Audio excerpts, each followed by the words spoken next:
আসসালামু আলাইকুম, আশা করি সবাই ভালো আছেন। দেখতেই পাচ্ছেন আমার মাকে সে আমার চেয়ারে বসে বসছে। সে তো কোম্পানির আমাদের একটা পার্ট, আমার কোম্পানির চেয়ারম্যান সে। তো আজকে আমার অফিসে আসছে আমার আম্মা, তাই আমার চেয়ারে বসালাম। কেমন লাগছে? ভালো লাগছে। তোমার চেয়ার তো তোমার চেয়ারই। না, আমার চেয়ার তোমার চেয়ার সমান। সো এটা আমার রুম, দেখতেই পাচ্ছেন, এটা আমার হলো ব্লকের রুম। সো এই আমাদের অনেকে অফিসের কথা জিজ্ঞাসা করে। আমার অফিস হচ্ছে মণিপুর পাড়া ফার্ম গেট সংসদ ভবনের ঠিক অপোজিটে আমার অফিস। তো অফিসের মধ্যে সব হচ্ছে ইট। এই যে দেখেন, এটা আমার রুমের ইট। প্রত্যেকটা রুমে এরকম ইট অবস্থান থাকে। তো আম্মা, ইটের কিছু বুঝো তুমি? না না, আমি কিছু বুঝি না। তো ইট কি দিয়ে তৈরি হয় বলো? আমি বলতে পারি না।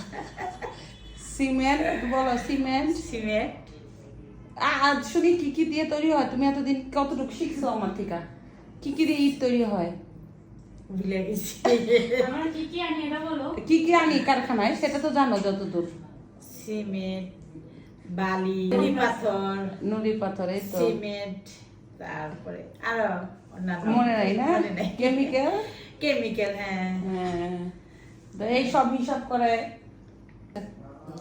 তো এই আর কি। তো সবার কাছে বলো, ইটের কিছু বলো, যে আপনারা সবাই ভালো সবাই থাকবেন। ভালো থাকবেন। আমার মেয়ের জন্য দোয়া করবেন। আমার মেয়ে জানি ভালো করে ব্যবসাটা চালিয়ে নিতে পারে। কারখানার জন্য এবং দোয়া করবেন। কারখানার জন্য এই মধ্যে 5টা কারখানা আল্লাহর রহমতে হয়েছে। দোয়া করে যার ভালো অর্ডার আছে ইনশাল্লাহ জানি ভালোভাবে করতে পারে, আপনাদের কাজ মন মতন দিতে পারে, সেই দোয়াই করে। খোদাফেজ। খোদা হাফেজ। আমার আম্মা ভালো সুন্দর কথা বলতে পারে, কে বলতে পারে না। হ্যাঁ। তারপরে সবাই ভালো থাকবেন। খোদা হাফেজ।